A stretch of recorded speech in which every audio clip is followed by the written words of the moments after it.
You're listening to MEGIDDO Radio. MEGIDDO Radio is a radio ministry of MEGIDDO Media. For more, visit our website at megiddoradio.com. That's megiddoradio.com.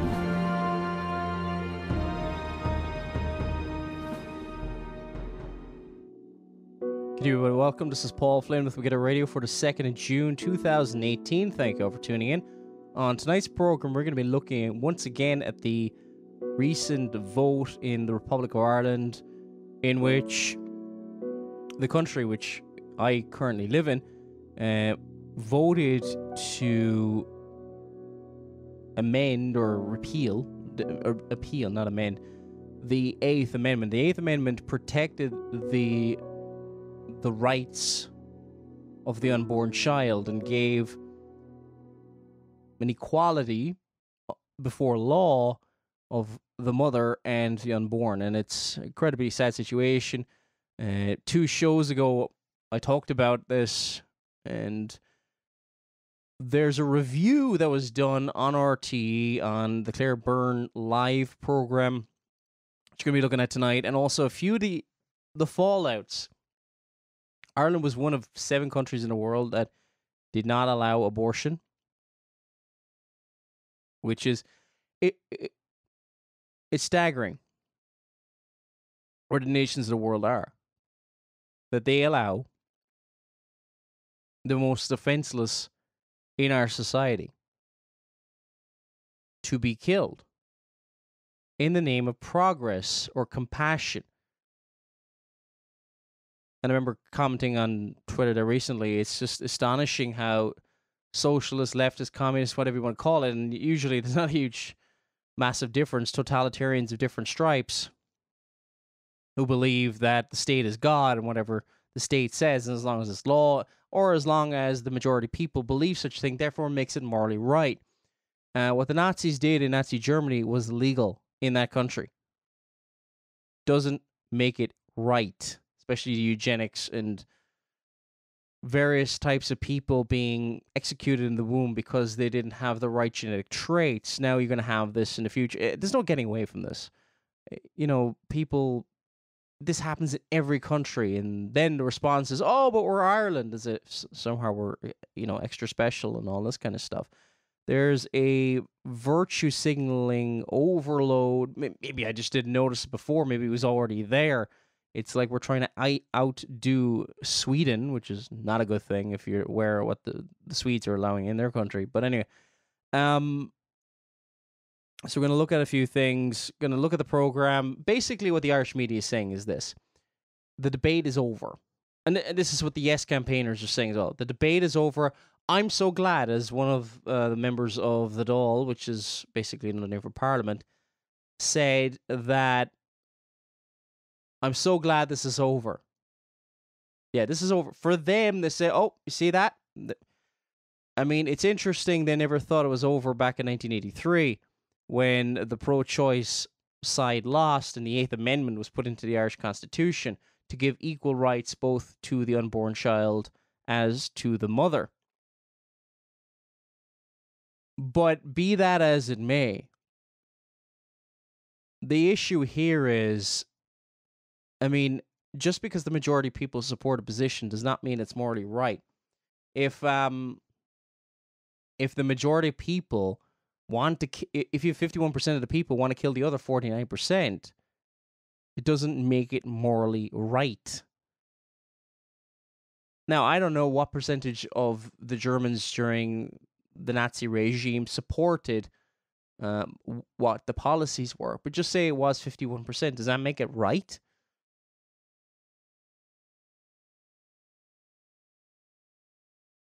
Anyway, let's go through some of the arguments that were used. This is kind of a review. But I don't think this is unique to Ireland. But I'll be honest, I've never gotten hugely involved in the pro-life campaign for many, many years, often because it was often very ecumenical in nature. And often people would set aside important theological distinctions and disagreements under the pro-life banner, between Rome and charismatics and doctrinally sound Protestants, and they would just kind of see these issues no longer as important. whenever you put something in front of the gospel, now this is sinful and this is wrong. The church needs to speak against sin and not remain silent. And this is, in a certain extent, a gospel issue. What do we mean by that? It's sin. And the people who wish to... The law of God needs to be brought to bear on the conscience to expose the fact that all of sin falls short of the glory of God, so that all need to repent. This is a grievous sin. We should speak against murder. Which is the 6th commandment. Thou shalt not kill. And you bring that to bear with the hope and the prayer that the Spirit of God will work in their hearts, bringing them to repentance and faith towards our Lord and Savior Jesus Christ. So don't think that this is politics, but no, this is sin. Let's talk plainly about it. This is sin, and we are supposed to speak out against sin in whatever area of life. We're not to give our seal of approval to it, otherwise we partake of those wicked devices. We're going to play this clip, but we're going to see, it's the entire program. We'll see how much we can get through of it and comment on it. And there's also some news stories about the price. And it looks like the state is probably going to end up paying a lot for the murder of the unborn child. Tax money, isn't that wonderful? Because they can really ram this stuff through, especially when they get about, 66% of the vote. 2-1 majority they got. The pro-abortion side. And they knew what they were getting. They knew it wasn't in exceptional circumstances or anything like that. They knew, the electorate knew, that they were getting abortion on demand. But on the yes side, there was no mention of the baby in the womb. None. It was all about the mother and her decisions, her life, and all this kind of stuff. And also we'll look at what the health minister in Ireland, Simon Harris, said about GPs who would not refer on those women who want to kill their children, and they, rightly so, wouldn't want to refer them on to another GP who's going to kill. Could you imagine if somebody came to you and said to you, can you help me kill someone? And you said, no, that's wrong. Okay, you don't want to do it. Could you give me a number for another guy who's willing to kill somebody for me? No. Yeah, and that's seen as an issue with Simon Harris, but we'll look at that later on. So let's look at this from the Clareburn live program.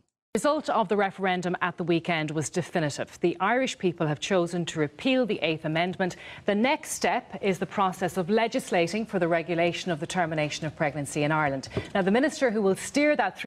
So it's make it sound as technical as possible. The regulation of the termination of pregnancy. Would you ever... Again, let's look at the removal of the Jews. They're going to say, oh, well, let's do some mass murder here. No, let's do some hygiene. Let's do some cleanup, genetically, because this is the last rung, and these are the subhumans. Actually, I probably think that the Nazis probably had a higher view of Jews than we do of babies in the womb who are unintended. And where do the majority of these unintended babies come from? Promiscuous lifestyles promoted by the same kind of philosophy that is leading to this this issue. I saw a poster the other day. I don't know if the statistic is true or not. They say 1 in 3 women in Ireland will face a crisis pregnancy. Now, what percent of that is going to be, the rape cases and all this kind of stuff? Tiny percent. And how much of, it's probably like less than 1%. I don't know the exact numbers, but it's a tiny, tiny percent. Incest, all this kind of stuff. So the vast majority of this 1 in 3 statistics provided by, obviously, a leftist group, how is it happening exactly? You see, in Ireland, it's kind of like we can just drink, and the country drinks way too much. We are. I mean, I know there's the stereotype, but people don't realize I will not walk. Like I remember when I was living in Italy years ago. I remember it was great to walk through a town, a small village or a town in Italy, and they weren't falling all over each other, drunk and all this kind of stuff. And you could do that. They would sip in a glass of wine for a couple of hours. That was great. In Ireland, and I did it myself before I was saved by the Lord. It wasn't uncommon for me to, I don't know, I would half a bottle of whiskey or something like that before I left the house. Now I'm not saying that to whatever. I'm just saying, and unfortunately, I was a very heavy drinker, but I wasn't the heaviest drinker that I knew. I knew people who were worse than me. I'm not saying everybody was worse than me. And do you know what? In most countries, I would have been viewed as an alcoholic. In Ireland, no. Oh, you got a bit too much and psychological, blah, blah. Ireland has a massive, massive issue with alcohol. And even the people who speak about it, it's just, I don't want to get down this rabbit trail, but anyway, because in Ireland, they want to do everything, no consequences, just do whatever. But of course, internationally, they're like, you see the Irish, they're just covered and, they're so much fun. Yeah. Because we don't like, there's no debate. There's no debate that goes on in this country. It frustrates me. It has always frustrated me before being a Christian. Anyway, let's continue. Through the Oireachtas is Simon Harris, and he'll be joining me very shortly. We'll have lots to talk about with him. But first, I want to go to our panel. Alva, you're very welcome, co-founder of Together for Yes. Much of the loudest cheers at Dublin Castle on Saturday were for yourself. I don't know if you feel today whether the dust has settled on the campaign or not, but I just want to know how you are. Thank you, Claire. I am extremely well and still feeling very relieved, very pleased and enormously proud of our electorate, enormously proud of the people of Ireland for making such a very strong decision to vote to repeal the Eighth Amendment after I was thinking to myself what must have been one of the longest national discussions ever of a proposed law. And I think that that's really important. Probably says it all, really. Longest discussion. I don't know if she's referring back to 1983 or the decades or whatever. They don't seem to... One of the things that really frustrated me as well during this campaign, it's just too heated. I can't wait for this to be over. Okay, this is the slaughter of children. As long as this is going on and the state is okay with it. Now, here's the thing. So people say, this is still happening anyway. They're going to England and killing their child. Or, as they say, aborting their child. And let's just call it what it is. Killing. We don't need to export our problems. Yeah, we shouldn't be exporting our problems. What do we do if somebody goes to another land and kills another person and comes home? What do you think should be done with that person? This is the ending of a life.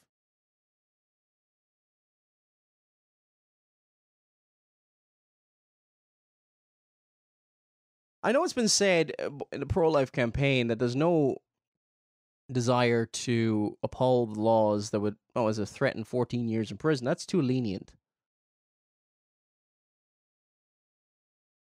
It's too lenient.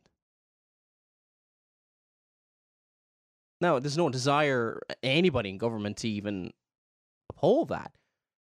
But why? If it's wrong if you get a 5-year-old toddler and kill them, drug them, rip their arms limb from limb, that would be seen as an horrendous crime. The Liberals would be calling out for, in the name of child abuse, many years in prison. But if you do it within the womb, it's okay. It's a woman's right to choose.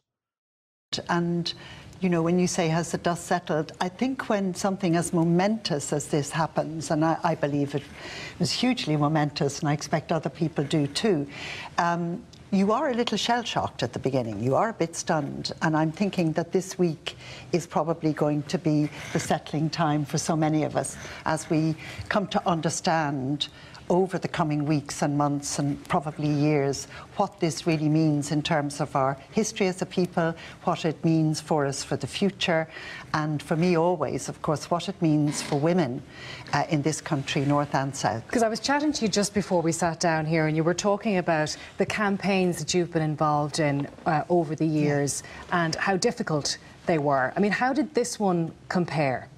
Well, you know, I think the one I was mentioning to you specifically was divorce in '86, which some of you will remember, and how I felt at that time that I would really emigrate. And it had been quite it was really a difficult campaign.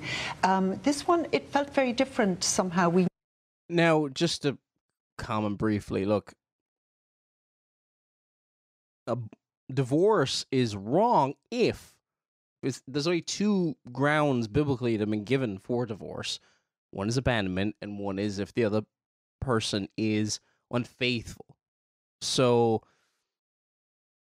there shouldn't be a blanket no divorce in any situation at all, but there's two situations where it is allowed biblically. One is abandonment by the spouse, or in the other one where sexually unfaithful. Otherwise, if you're the person who leaves without good grounds to do so, or with those two reasons only, well, it's wrong. But again, everything's being associated with Roman Catholic Church.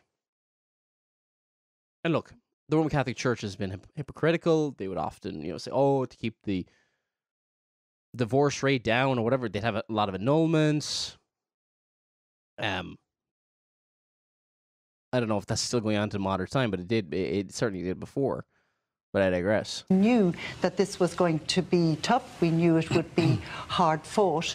What I think maybe we hadn't quite understood was that it was going to be hard thought as well, because I think this really was a nation, a country, a people coming into a vocabulary where it could.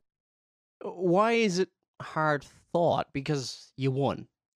Because, yeah, the left is always like this. You agree with me, you're smart. You disagree with me, you're stupid. It was just the same mantras, the same nonsense over and over. Women's autonomy, my body, my choice, same stuff. They avoided completely talking about the unborn child in the womb. I'm not aware of any case where they dealt with. There probably was a few here and there. And I'm sure some of the pro-life groups have maybe those clips on YouTube, whatever. But there was definitely an avoidance of the issue and just focusing completely on the mother. Where there's two people there. Think about something which is private and which has been, as Fintan wrote about, so. Yeah, people talk about private. If I kill my child, I've got two 3-year-olds. If I kill my 3-year-old in my house, can I claim that that's private? Really? Because you can make exactly the same arguments. They're dependent on me. Oh, but they're another person. Well, it's another person as well in the womb. You can make the argument you make for killing a baby in the womb is the same kind of argument you can make for killing a toddler. Powerfully has been so secret, has been kept so off the radar, has been kept so deeply silenced for so long, that we had to find our way towards thinking that out loud and working out how we felt about it. OK, I want to come over to Alison O'Connor now. What about the people who voted no? The people who voted no, I'm sure, feel exceptionally disappointed today, and it's their democratic entitlement to vote no. And it is, roughly, it is a third of the population, and I guess one particular constituency, Donegal, which voted no. So I suppose, and I think that these are people, I'm sure, who thought about it very strongly and felt very deeply. And I think it's the realisation for those people as well, maybe, that it is, that Taoiseach referenced this in his speech, that they feel it's a different Ireland now, and that things have changed. And I think they're right. I mean, I completely agree with Alva. It's a momentous thing. I woke on Friday morning feeling sick at the notion of, even though the analytical part of my brain felt, this is going to pass, no idea by how much, but the notion that, I think, how the sense of stress that we all carried, those of us who wished for a yes, that it wouldn't pass. And to walk into Dublin Castle on Saturday and to see Alva and the co-directors of Together for Yes. And it was a celebration. And I drank bubbles on Saturday night. But I wasn't celebrating abortion. No woman celebrates abortion. Yeah, sure. Yeah, I have the ability to kill my child. No woman celebrates abortion. Okay. I was celebrating the freedom of women to have bodily autonomy. To kill their child. It's like, again, it's like the person who votes in and says, you know what, could you imagine if you had slave owners and they said, my slave, my choice. And they said, I can kill my slave if I want to, because it's my choice. I want autonomy over my possessions, and the slave is my possession. Could you imagine making this kind of an argument? And it's like, and then you you have a vote in the country, and the country votes that if the slave owner so wants, they can just kill the slave if they want to. And then they, I don't know, just say, well, we weren't celebrating killing of slaves. We're celebrating the freedom of slave owners to just kill their slave. Nah, of course. Yeah, it makes complete sense. I don't think it makes too much sense either. No, it doesn't. No. Okay. And if they needed an abortion, to have one. And that's, for me, the seismic shift. And I need based on what? If you look at the reasons, we went through it in the last 2 programs ago, what the reasons were. These red herrings they trot out are just a tiny percent. Tiny. There's always going to be those hard, horrible cases. But if a woman's been raped, why punish the child?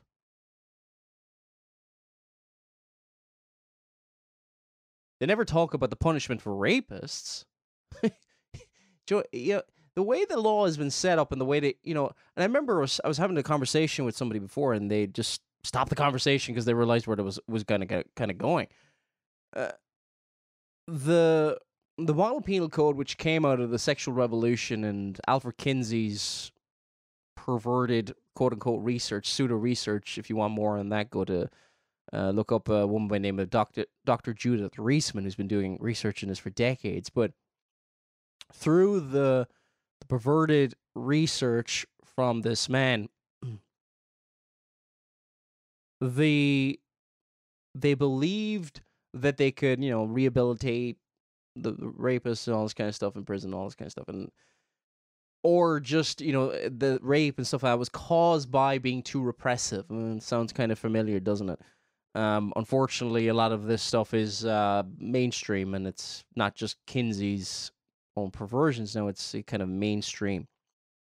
Hollywood even made a movie about Kinsey I think it was about 10 years ago. I can't remember. Liam Neeson. Yeah, Liam Neeson was the Irish actor who actually played Kinsey. Didn't see the movie or anything like that. I wouldn't advise anybody to watch it because it's probably perverse. But anyway, trying to think. So Kinsey promotes this, all the laws that came out of the model penal code in the United States and influenced countries around the world. Because, if America sneezes, everyone else in the world catches a cold. They're very influential in very many ways because it is the biggest, most powerful, most successful country in the world right now. There's no getting around that, whether people like that or not. It is true. But if you look at model penal code, it reduced sentences and all this. This is why, long story short, what came out of the Alfred Kinsey and his perversions and all this kind of stuff, where you get the quote-unquote 10% homosexual statistics and all this kind of stuff. Oh, and also, in his research, everybody's having abortions, so that should be legalized too. But in his promotion of all this kind of stuff, in the midst of that, why do you think that if somebody, you see these child rapists and all this kind of stuff, what did they get? What, 3 years? 3 years. Actually, some of them just get weird kind of 6 months suspended. These kind of, how does this make any sense? A lot of it comes from Alfred Kinsey and his writings on sexual education. A lot of the sex ed stuff from around the world, the sick stuff that they try to push on kids, comes from Kinsey. I'm not saying everything. It comes from man's perverted heart and mind, of course, but he is the father of the sexual revolution and a major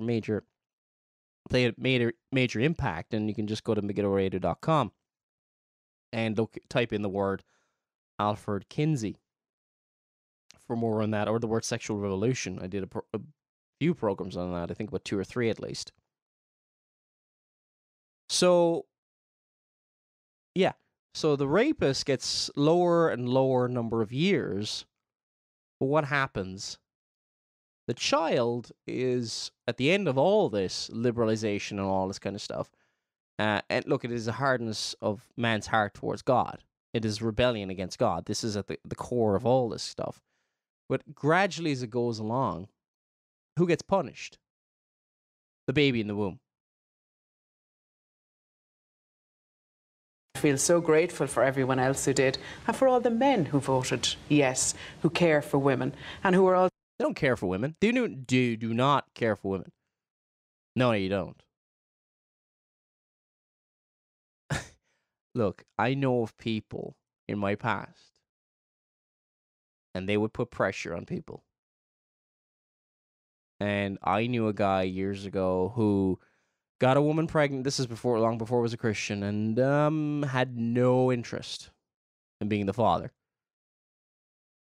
They're the kind of people who are going to put pressure. And the statistics we were looking at about 2 programs ago, when we were looking at the aftermath of the Irish vote, about 25%, it fluctuates up and down, but 20 to 30% of the reasons women were having abortion was because of their partner. I think maybe it's a vested interest, because a lot of these guys are in Hollywood, where maybe, a child might... You just see a lot of these Hollywood types.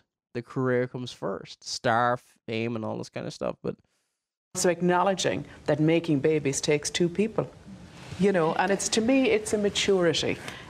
Making babies takes 2 people, but killing them...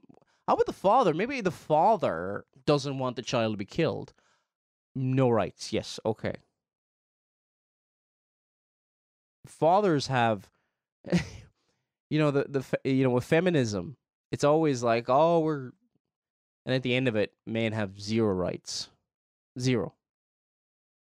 The Constitution or anything like that in countries doesn't protect the family unit. The father is not the head of the family anymore. On our society, and I think that it'll be a long time before we really realise the significance of it and how it will ripple out, and the changes. I suppose even in the last week with those 2 dreadful murders of 2 women, and that it just made it all feel all the more acute of Irish women needing this freedom. And on Saturday we got it. Okay, David Quinn, to come to you. Obviously a no voter, a no campaigner. Mm-hmm. David Quinn from the Iona Institute. Don't know a huge amount about him. I've seen him around over the years. In some ways, like, they are kind of a Roman Catholic organization from what I can see. And I remember, look, I kind of saw them on campus. I was in University College Cork. That's for a very brief time. I was a terrible student when I was there, honestly. I bought into all the licentiousness and, I lived it up. You know, and what I mean by that is, opening week in UCC, they would tell you and joke about, oh, 1 in 4 have an STD. Yeah, that's yeah. The bad thing is, oh, 1 in 3 has a crisis pregnancy, but then you go to college and it's the university campuses that generally are going to vote for abortion. There's also a story there recently. I think it was UCD or was it Trinity? I think it was UCD, which is a university college, Dublin, and their students' union president was forced out of the position because she was pro-life.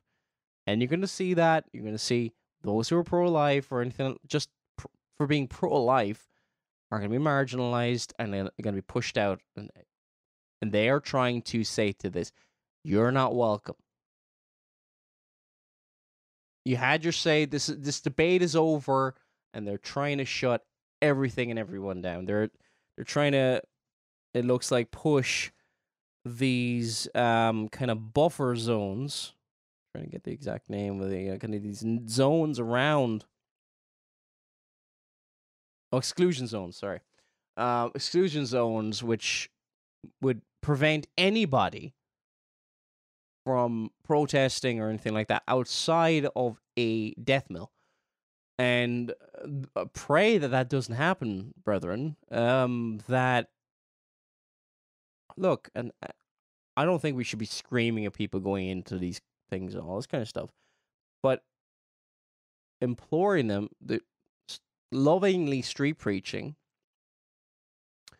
and giving them a way out and finding a way. I'm not saying I have the answers here, but the church should try to help, whether it's that they would keep the baby or give it up for adoption, or I don't know if it's possible if people could just say, I'll adopt your child. I don't know what the laws are in Ireland on things like that. If the parent just said, okay, I'll let you adopt my child or what. I don't know. I've never looked into legality of things like that. But we should look into these things. And I'd far rather, say, oh, why don't you adopt him? Yeah, I would. Seriously.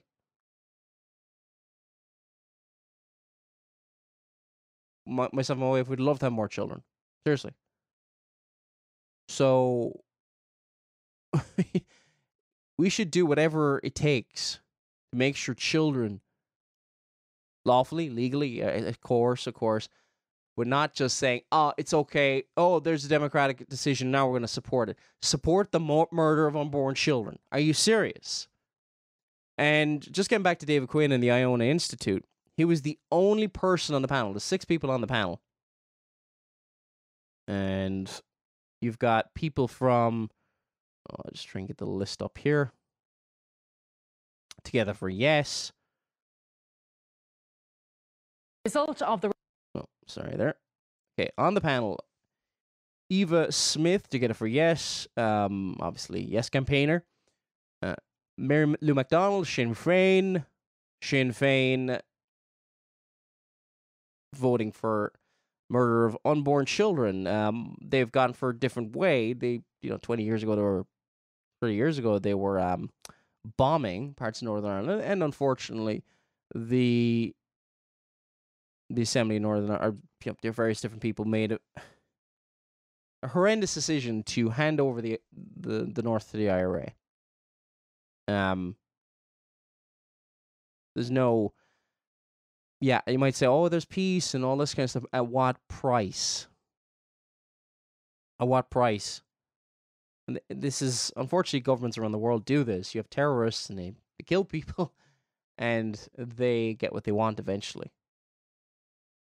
So Mary Lou MacDonald is leading that group, and Fintan O'Toole, Irish Times, Yes supporter, and has been very much quote unquote pro-choice for many years. Alison O'Connell, Irish Examiner, who was just speaking there. Larissa Nolan, a columnist who apparently voted no, but is completely toothless in her arguments and talks about, I voted no, but let's support the decision. If you're really against abortion, there's no way you can support this. Okay? You can't have a situation where the majority of people can strip the humanity of any other group of people. If that's what democracy is, maybe we shouldn't be looking for democracy. We should look for a republic where people are created equal under the law. Is that a novel idea?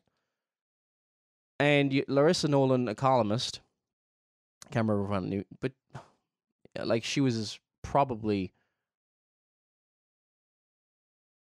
was she really on the other side? I'm sure they'd like say, okay, and there wasn't much of a no presence. David Quinn of the Iona Institute was the only person with some kind of reasonable things to say on the program, and it's incredibly sad. Now, of course, the old typical you're an institution, Roman Catholic Church and all that. I'm no fan of the Roman Catholic Church at all. If you've just type in the word Roman Catholicism into GetARadio.com and you'll get plenty of programs on. Roman Catholicism is a synagogue of Satan. It is not part of visible church. It is not a Christian church. It is apostate. It anathematized the true gospel in the 17th century. Since about at least the 8th century, maybe even earlier, the Christians, medieval Christians, the Waldensians and Albigensians in the south of France, Waldensians in like northern Italy, parts throughout Europe, identified the Pope of Rome as the Antichrist. And they very much kept the fire of the flame of the gospel burning in Europe. And a lot of that movement came out of, the Diocese of Milan in northern Italy, refusing the authority of the Pope because they didn't believe it was biblical. Okay? Fast forward to the Reformation, they also held to this doctrine that the Pope of Rome is the Antichrist. And virtually all the 16th and 17th century confessions identify the Pope of Rome as the Antichrist. Now, be that as it may, what I'm saying is this. The Roman Catholic Church is the Bible identifies it positively as a hypocritical, outwardly, you could say in today modern language, virtue signaling, talking about how wonderful she is as the spouse of Christ, but inwardly is full of hypocrisy. And yes, it is a disgusting organization. It is from her doctrine of transubstantiation, which basically sees the wafer and the blood becoming the literal blood and body of our Lord and Savior Jesus Christ in such a way that it is almost another sacrifice equivalent to Calvary. It is a blasphemy. So I have no time or no love for the Roman Catholic Church, but just because the Roman Catholic Church holds to a doctrine or believes something to be true does not make it, therefore, wrong. There are things that the Roman Catholic Church believes that are true. You can say a broken clock is right twice a day. And there might be something a leftist believes is true. Just because somebody holds a view does not mean it is wrong. And it is a complete fallacy to kind of go, oh, that's Roman Catholicism, that's the church, oh, therefore it's wrong. And because of the disgusting abuses that went on in the name of quote-unquote Christianity, it wasn't Christianity at all, in Ireland, within the Roman Catholic Church, in priests, nuns, and all this kind of stuff, disgusting stuff that went on, utter hypocrisy. This is the rebellion against that, and it is hardened its heart. I don't know, could you say even more? Because Ireland wasn't great before. People could talk about, I remember somebody on a YouTube video talking about, I'm sorry, but like, Americans really just need to be careful what they say about Ireland and just do their research. It's a bit of a complex situation. If you want to talk about Ireland as a Christian nation, not for centuries. Centuries.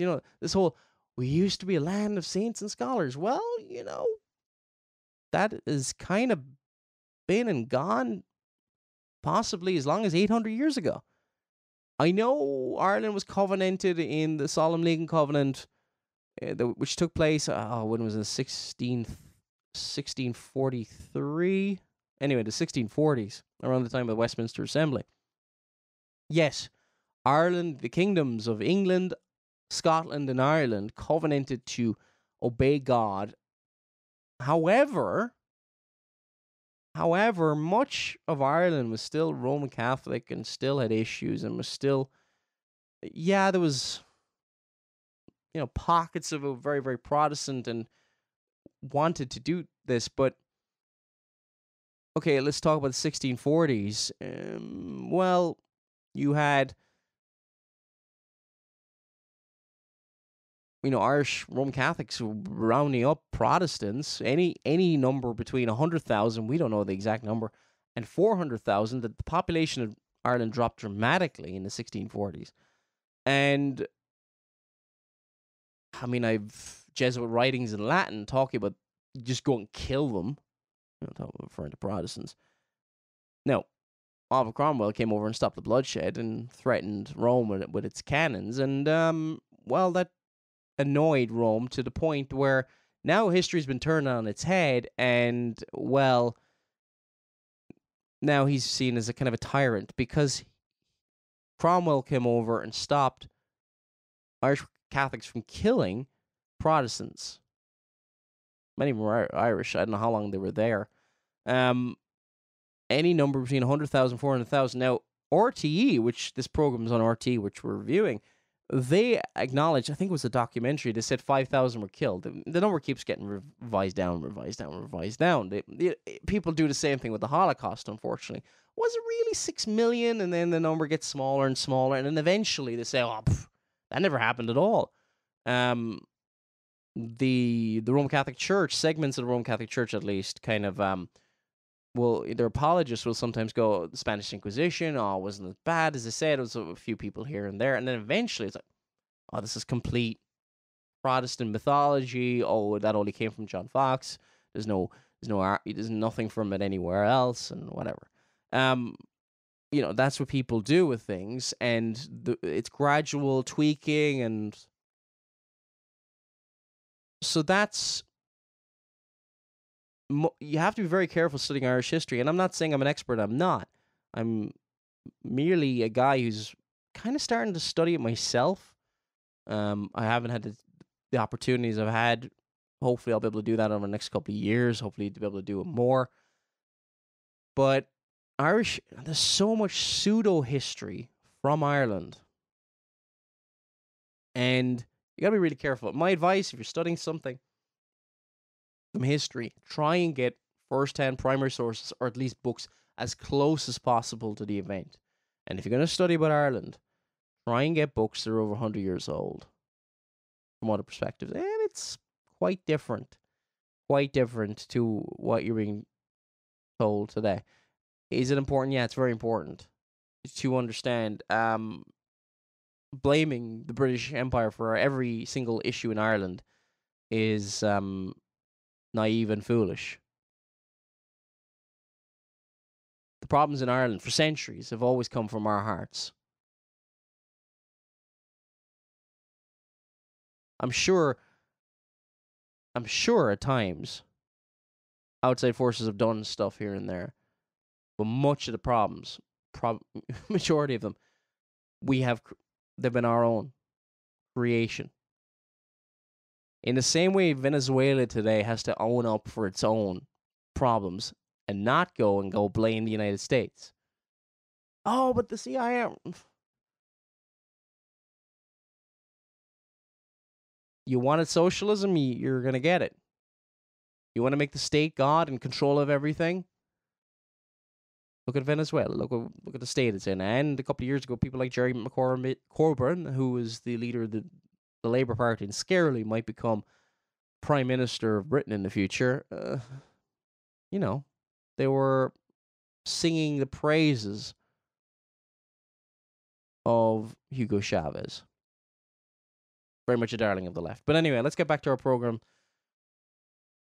on this. Where do you go from here? Well, I mean, if you look at the percentages there, it's a perfect symmetry with 1983. It's a complete reversal. So it was 2-1 in favour of the 8th Amendment in 1983, and now it's 2-1 against it in 2018, so 35 years later. And so the pro-choice side was in a very similar position in some ways to what the pro-life movement is in now. It's a minority of 1/3. So what did the pro-choice movement do? Well, it regrouped and it said, OK, we've got to go forward from here, not fold up our tents and go away. So it persevered. And 35 years later, here we are with a 2-1 result in favour. And so what do you do now with that result? Well, I mean, we have to do the same thing that the pro-choice movement did, which is to not fold our tents, not go home. I mean, as far as I'm concerned, even if the vote had been 99-1 in favour of repeal, the right to life of the unborn is still there, even if the law doesn't recognise it anymore. And so if you look at the pro-life movement in other countries, it hasn't gone away. It's still there. So in places like Britain, you've got people like Nuala O'Lone, who of course is former police ombudsman in Northern Ireland. You know, she would be a strong, pro-life voice in the British Houses of Parliament. You've got people like Lord David Alton. Obviously, in the United States, you've got a lot of pro-life politicians, even though Roe versus Wade was passed 45 years ago in 1973.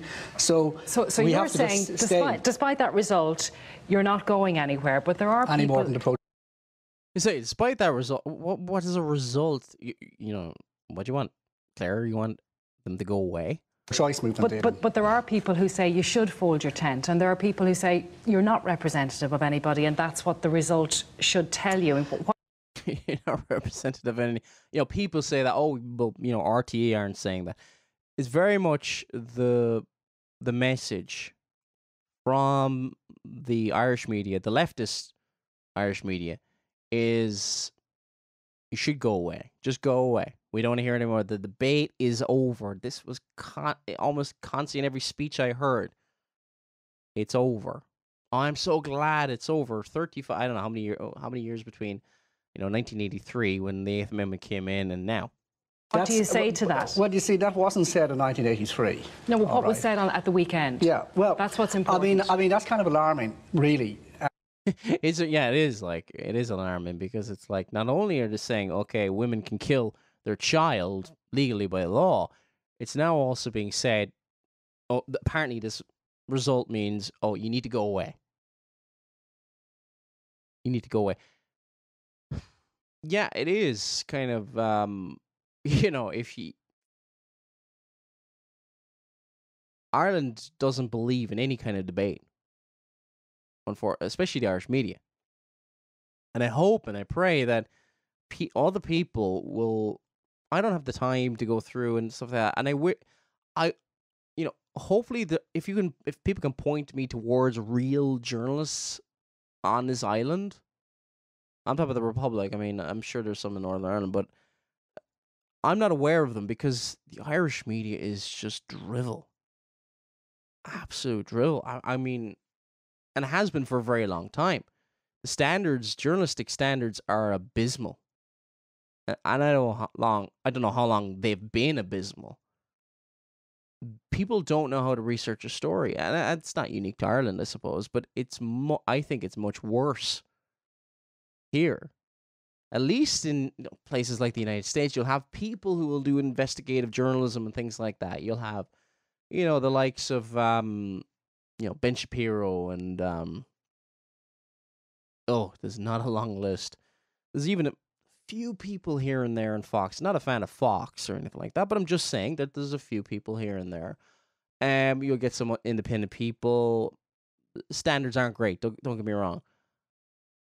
But, some people on Breitbart, and I mean some people, I don't like every single author on there, but you know what I mean? That there's some degree of investigative journalism going on. At the moment, and I don't agree with everything he does and every position he takes, but Tommy Robinson is all he was trying to do was cover the rape gangs outside the court case I don't know the huge amount of details. Haven't been following much about Islam actually recently. I'm just haven't had the time. I hope to go back to it at some stage. But he was outside just live streaming and stuck in the prison faster than his head could spin, and he got 13 months. And very much his life is in danger because now. And do I agree with everything he holds to? No, but this is a travesty. What law did he break? He wanted to cover the fact that there's these grooming gangs. The massive case in Rotherham. I think there's one or two others, but I'm not somebody who spent a lot of time looking into these issues. But to bring any kind of media coverage to the rape cry, the Islamic, they are Islamic, and this is, these true teachings in the Quran, Hadith, and all this kind of stuff. They see women unveiled and without the hijab and all that is fair game. They see them as the spoils of war, and plenty of scholars of Islam who've looked through this, people like Robert Spencer and all this kind of stuff. Yeah, I did do a critique of Robert Spencer because I think, well, it wasn't Robert Spencer, it was actually one of the writers for Jihad Watch. But anyway, that have covered these issues, and not just Robert Spencer, many other people as well, people who come out of Islam. But I digress. Okay. And what is our Christian response to this? We share the gospel with them. Always the same. The gospel, the gospel, the gospel. And point out that their greatest deeds are but filthy rags, and they need a substitute. It was one of the things I said to one of my Muslim students. I asked him a bunch of questions, and I just said,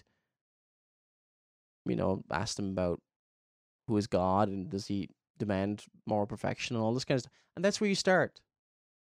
They're monotheists, okay, but they have a problem. They know they're sinners. Everybody knows the law of God's written in their heart, but we suppress the truth and the righteousness, but we know we've broken God's law. And we need to bring the law to bear that they see that more clearly, and that they be brought to repentance, and that the Muslim sees he needs a substitute. He cannot be perfectly just and righteous before God. And this is the problem he has. He needs to be clothed in the perfect righteousness of Jesus Christ. And it's amazing when they bring on, the pro-choice, going back to the thing with David Quinn and the Iona Institute and Claire Byrne, the pro-choice see blood. They see blood in the water, and they're going in for a kill.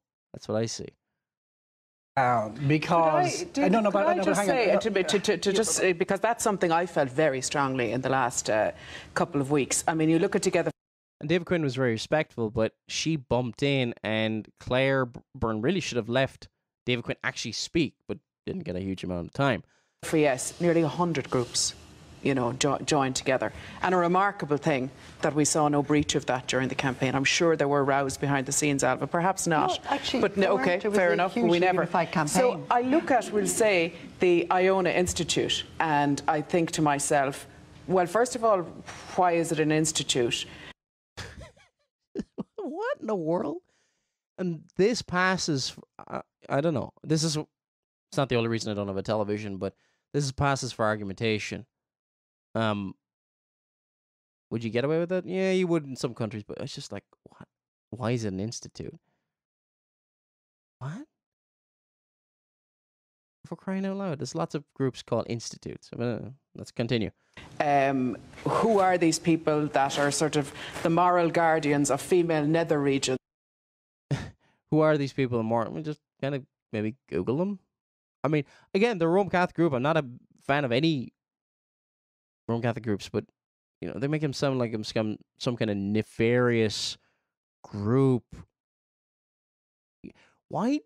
And the left always get away with this. They turn to kind of conspiracy theories without dealing with, let's debate, why are these groups?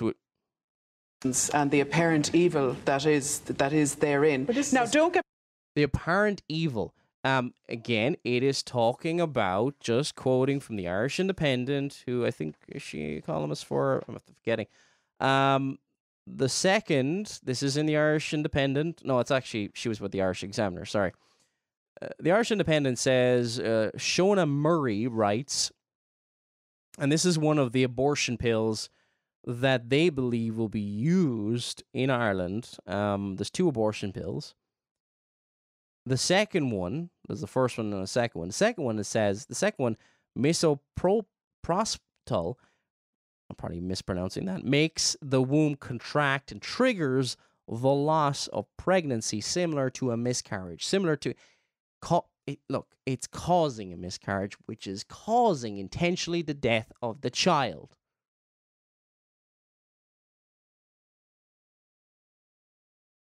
Me wrong. I'm not saying reductionist, caricaturing, and stereotypical. People who are against and abortion are perfectly entitled to have their view represented. But I do wonder. But there's always a but at the end. Whether they're now happy that that view was represented in the majority by the IOD. I mean, I have to come back in there because Save the 8 and Love Boat were the 2 big pro-life groups in this campaign.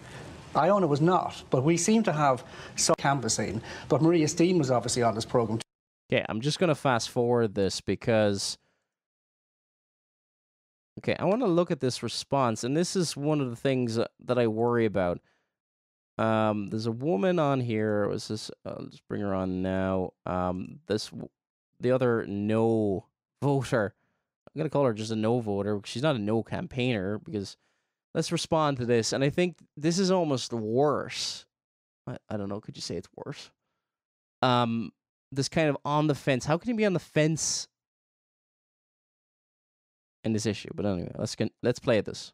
I would imagine that if I was on the yes side, which I was just a no voter, I wasn't campaigning for anyone, but if Okay, I was a no voter. Okay. If I was on the yes side, I'd be thinking this is even better, that all the groups, no matter how distasteful or you disagree with them entirely, that they all had their views heard, and that even at that people listened and they went, right, we've heard what you have to say, Iona, we've heard what you have to say to all the pro-life groups, and we're still deciding decisively by 2-1 that we want this. You know, I think that makes it actually even more of a victory for the yes side. And, you know, if I was on that side, that's what I would be heralding, and not kind of saying, let's shut them down. I'd be saying, let them talk away, because guess what? Irish people want this here anyway. That's how I would be looking at it. What's your view, Benjamin?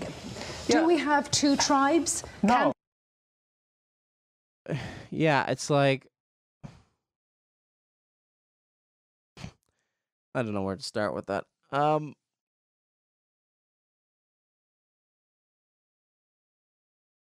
She is kind of, okay, she said she voted no, which is at least that. But kind of placating the other side. Look,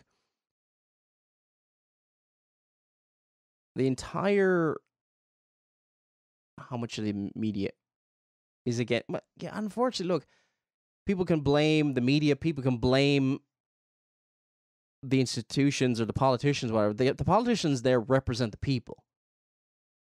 Can't just, it's politicians. How did they get voted in? Media. How does the media stay afloat? It's not just big donors. There's some level of people read this rubbish. The 2 tribes coexist if we have them. No, like the fabulous thing about the weekend for me is that we don't have 2 tribes. We have a nation, and maybe we have a nation for the first time. Yeah. We don't have 2 tribes. What's it saying? You know, it's like, 2 different views. You know, where on an issue that had been so divisive. Remember, yes voters were 80-year-old farmers in County Clare. They were men, they were women, they were, you know, women with PhDs. They were us, they were everybody, you know. Unborn children, were they vote? Oh, yeah, they don't get a vote. But anyway. I know, you probably say, yes, I'm not advocating for under 18s to have the vote, but what I'm saying is, they're not everybody. And, anyway. This was happening all over the country. Of course, there were some demographic differences, but they were much more minor than what brought people together. And what brought people together is a transformation in Irish life. Alva spoke about this, you know, but it's really worth going back to it, which is that we now talk about our own reality. What we've done is we've stripped away this illusory Ireland, where Ireland was supposed to be a certain thing. And you might think, oh, well, that's just fantasy, it's innocent. It wasn't an innocent fantasy. We locked women up. We locked children up. We punished people. We locked women up. We punished. What are we doing now? We're punishing babies. We're killing babies. We're allowing for the killing of babies. Oh, how do you fix the abuses and of the past? Oh, well, it seems more of the same, but... Shamed people. We tortured people to keep this fantasy going. Well, you're going to torture babies to keep your fantasy going. And it's over. And, you know, I don't care whether you regard yourself as conservative or liberal or in some kind of tribe. There are no... I'm not aware of any conservatives in Ireland. There is no right wing. There is no... Everybody's at best a centrist, or far left. It just depends on how left. That if you're curious about the political spectrum in Ireland, you just wouldn't get elected if you were a fiscal conservative or something like that. Just not going to happen. You get elected. It's like whoever can promise the most free stuff. That's a general election here. That is an incredible thing for us to have finally achieved. Almost 100 years after we set up a state, we can go into the centenary of the state saying, look, we're good and bad. We have a hell of a lot wrong with the place we have, but let's look at what we've got. We can talk about our own reality. We can come together without being tribalized in the way that populist far-right politics has been tribalizing democracies all over the world. It didn't work here. We withstood it. And we have a whole new generation. No tribe. No says we're all one. Here's a view, and seems like bye-bye the other side. Of brilliant young people who've got involved in politics. If I can respond, Claire. Wonderful young women, young men, who have been caricatured relentlessly in a lot of media as snowflakes, as people who exist in echo chambers. They weren't snowflakes. They went out. They took the heat on the doorsteps. They were not in echo chambers. They went out. They listened. You talk about social justice. I don't know who he's talking about here, but anyway. They talked with respect to people who were not supposedly in their tribes, and they influenced people. And I think, for the first time, really, this feels like a republic in which everybody can hold up their passport. I thought it was lovely that so many people went to the polls holding up their Irish passport, because for a lot of women now, this is the first time that their Irish passport, where it says nationality, says Irish, and there's no asterisk that said put female. Everybody is... Oh, what disgusting. Just like, but female. What? Again, does the father of that child have a right to kill that child? And this kind of feminist virtue signaling from... I don't know what it is. It's just men just seem to be... It's the same with kind of self-loathing... because you got white skin or something like that, white privilege and all this kind of nonsense. Now, on an equal level constitutionally in society. Except for the unborn child. The unborn child is not in an equal standing anymore. And because this modern Ireland hates motherhood and parenthood and children so much, it's just hate. Everything is, God says one thing, it is anti. It was the same with, and there's a sense in which the marriage referendum and this abortion referendum are connected. It's rebellion against God. God says one thing, and we're going to change it. And it's not going to end here. And how long this can last, this isn't going to last forever. You think a nation that shakes its fist in this manner in the face of God can stand? I'm not saying, something bad happens, that's whatever, but the Irish nation has no fear of God. And the sovereign God of the universe still judges nations in various different means. And it can be in famine, can be in economic collapse. And again, I also say this, after the 9/11 tragedy, no Christian preacher should be kind of going, hey, that is the quote-unquote judgment of God. We don't have chapter and verse exegy. We can show positive examples of God's judgment in the Old Testament, things like that. Yes, we should preach. Yes, God does still judge nations and gives us far less than we deserve in this life. He still judges nations, but at the same time, we are all sinners, and we shouldn't be going because somebody has, one nation has a worse than another nation, therefore it's the judgment of God. We got to be very careful about that. Unless you repent, you shall all likewise perish. We shouldn't see ourselves as morally superior to anybody. We're all sinners and fall short of the glory of God. But there is a sense we should tremble as a nation. In the same way as rebellious Sodom and Gomorrah did. For God's judgment on this nation. May the Lord be merciful on this nation. And look, and in a large sense, people would be right to point out the Lord's judgment is upon this nation in the hardening of hearts. Read second half of Romans chapter 1. That in itself is a hardening of the heart, is a judgment of God. And certainly you could point out that as a present example. Not only are they saying you can kill your child if you're a mother and it's in the womb, but it's also we are the morally superior ones. So they talk about don't inflict your views on others. They are erecting their own 10 commandments, and they're erecting their own view of the state determines what morality is, which is statism, and the state becomes the God. And this is horrifically seen in regimes, communist regimes, where the leader of the nation or the state or whatever was seen as like a godlike figure. Because of the law of God written in our hearts, because the heavens declare the glory of God, we know from nature, we cannot deny that God exists. Because of the way we have been hardwired, we will worship something. We will bow the knee to someone or something. We will either bow the knee to the true God of the universe or bow the knee to a God of our own imagination. Really good thing. What is it that you take issue with? What he's just said? It's a little bit too happy-clappy for me, frankly.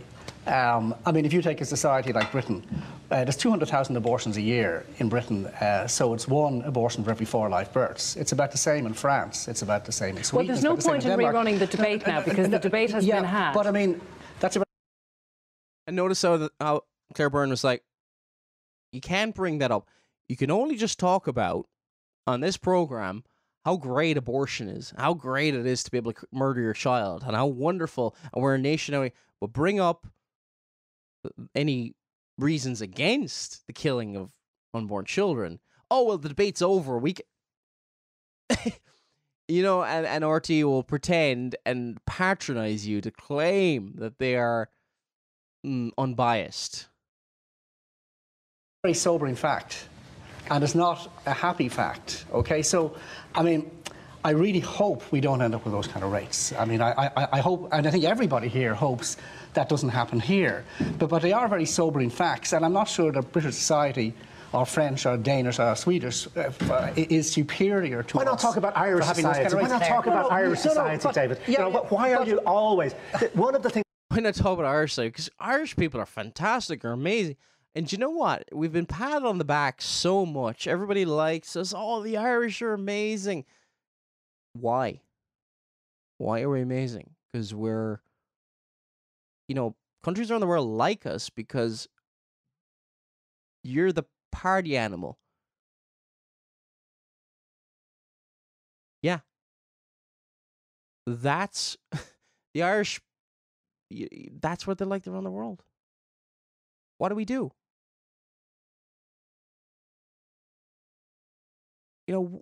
Seriously, what contribution? What is so... And you say, oh, do you love to say, I do. But we celebrate Irishness with kind of like this kind of gimmicks and what is it? Festivals often get drunk. There's nothing to be proud about in that. If you produce things, make products, start businesses, whatever, great. That happened for us is that we finally grew up as a society where we said, we are ourselves, we are not exporting our citizens. Except we got over a kind of colonial mentality where we're continually expecting somebody else to do our jobs for us. Surely we can actually reflect on the fact that Irish society came together in an extraordinary. Well, you'll always notice, okay, she'll say in a second, no, don't talk over each other and all this kind of stuff. It's okay for a yes campaigner to talk over a no campaigner, but not the opposite way around. But it came together in 1983. Very difficult thing. It came together in 1983 with a 2-to-1 majority. Let's not talk over each other. We did a very difficult thing and did it well. We won't be able to hear anybody if we're talking over. Mary Lou, you want to come in? So here's my assessment of things. First of all, I think huge congratulations to Alva, to Orla, to Grania, to every woman, every man who knocked doors on behalf of Together for Yes. And acknowledgement also for people who argued the opposite side of the case. And David... Who were booted out of the party. Oh, yeah, there was 2 of them who weren't allowed to... I think they've been disciplined by the party. Look, this is Sinn Féin. This is Sinn Féin... Mary Lou McDonald is speaking here.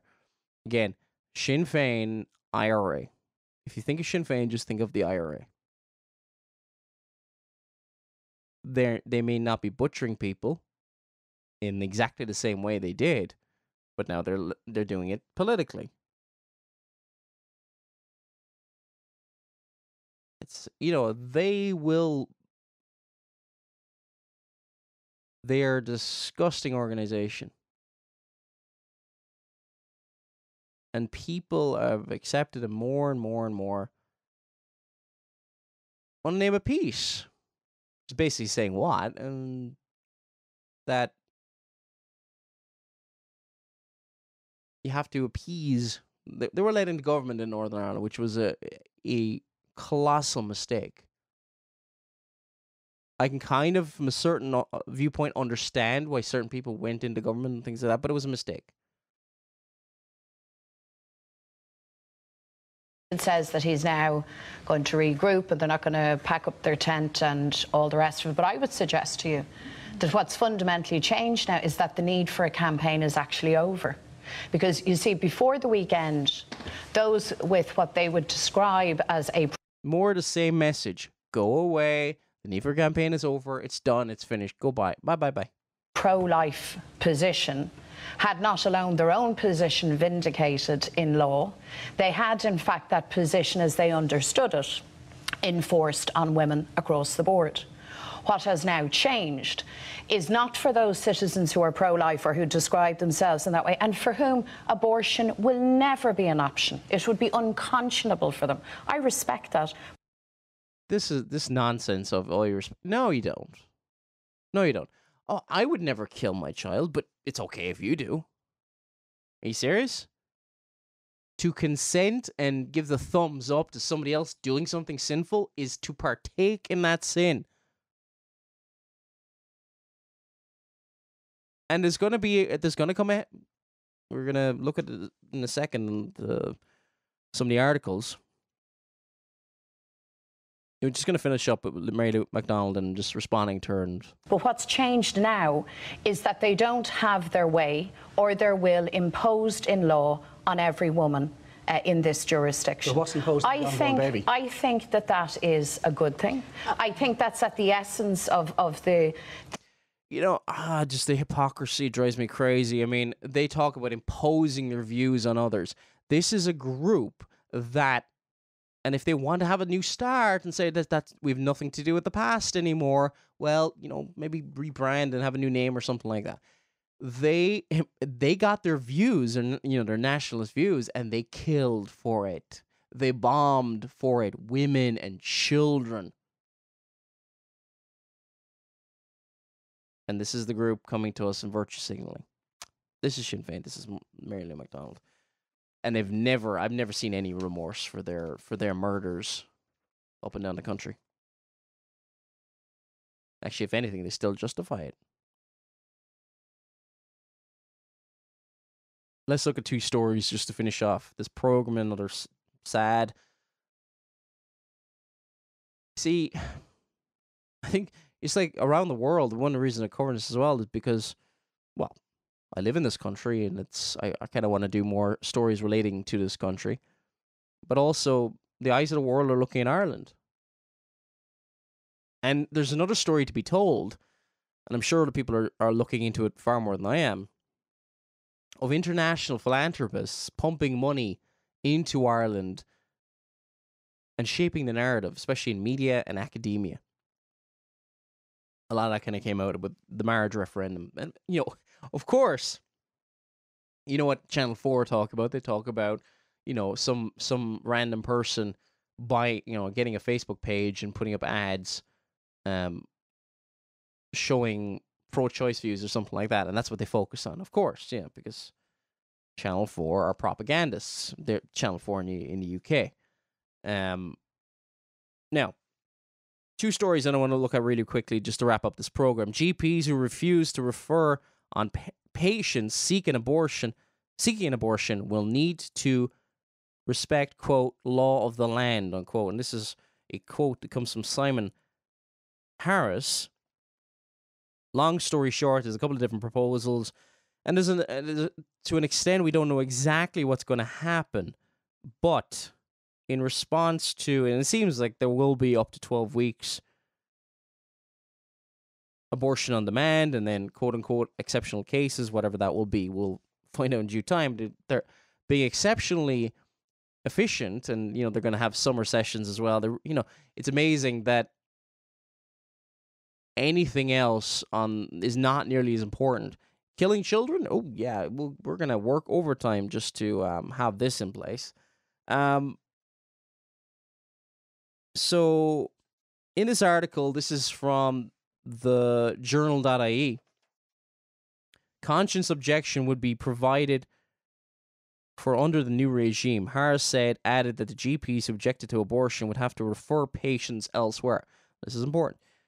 Some GPs, now again, these positions might change and stuff like that, but this is incredibly worrying. Look, it's horrendous. It's sad, but can you imagine the GP who rightly sees this as murder? What are they going to do? If I was a GP, you have to say, please do not kill your child. And say, oh no, refer me to somebody else. Again, it's like, a person thinks you're a hitman and tries to hire you, and you say, no, I could never do that. And it's like, could you refer me to another person who's going to help me murder my child? And you say, no. And if you listen to the words of Simon Harris, it would seem that you're going to get in trouble. It says in this article here, some GPs who took part in TV debates said they could not in good conscience do that they would have to refuse to refer women on. And they would be right in doing that. The law of the land will be very clear on that, Harris said. And what's the law of the land? That they would have to refer patients elsewhere. Now, you have to be aware of sometimes people covering stories and all that. People don't want controversy, and often people back down from positions as well when it comes to legislation. More because they don't want the heat. And there might be a clinic system, and it might not have to go through the GPs and all this kind of stuff. But it is concerning. And then, it said here in this article, he said he expected only a small number of GPs would refuse to refer a patient on, and the vast majority of doctors, this is talking about Simon Harris, the health minister in Ireland, the vast majority of doctors, regardless of personal view, would respect the mandate of the referendum. Yeah, forget your own personal view. Here's the mandate of reformation. It's people can kill their children if they want to. They have to play ball, and that's it. And this is the message over and over. Forget what you believe. If you're against this, respect the will of the people. Of course, because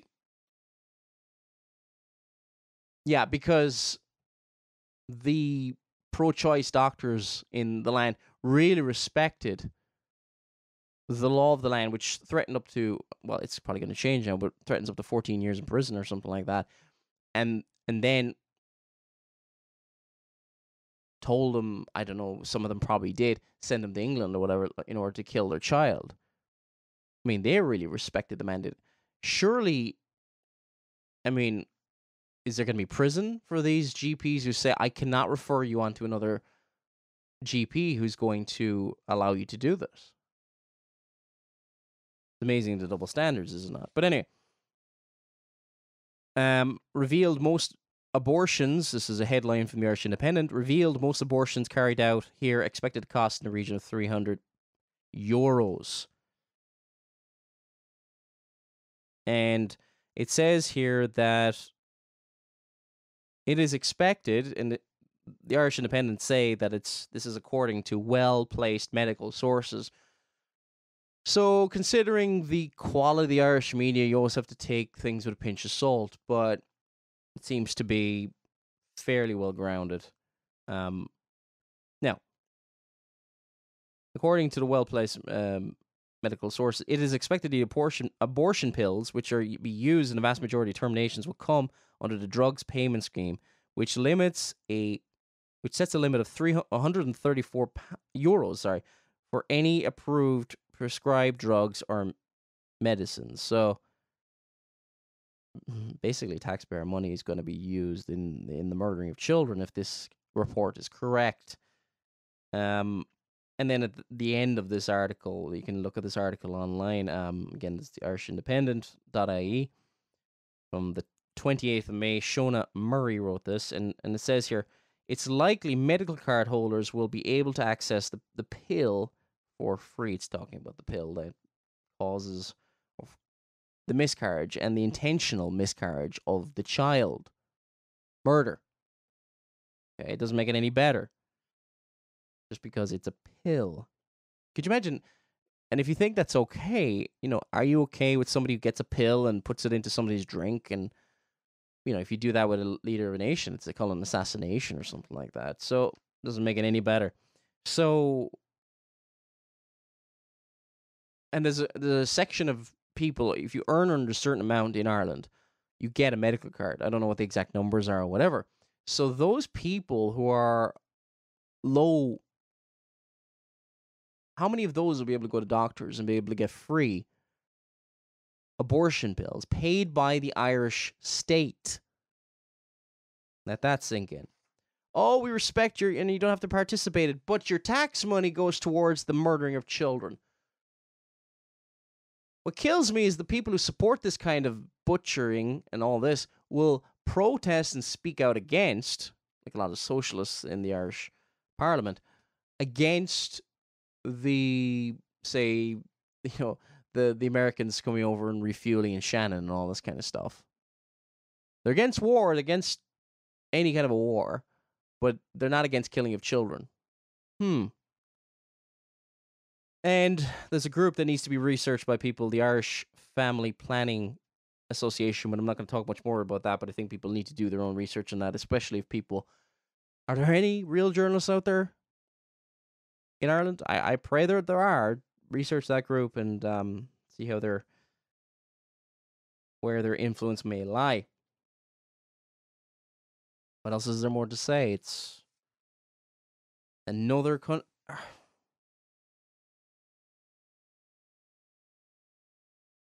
again, people are saying, "Oh, I'm celebrating. Oh, it's wonderful." People crying and all this kind of stuff, like with tears of joy. Oh, we're not for murder. We're just for the freedom to murder. My computer's up to turning off there. If you're watching Megiddo TV, that's what happens there. Oh, may the Lord be merciful to this nation. Please pray for Ireland. If you've got any suggestions or things that may be covered on the program, megiddofilms@gmail.com. This is from Paul Flynn. Talk to you again next Tuesday.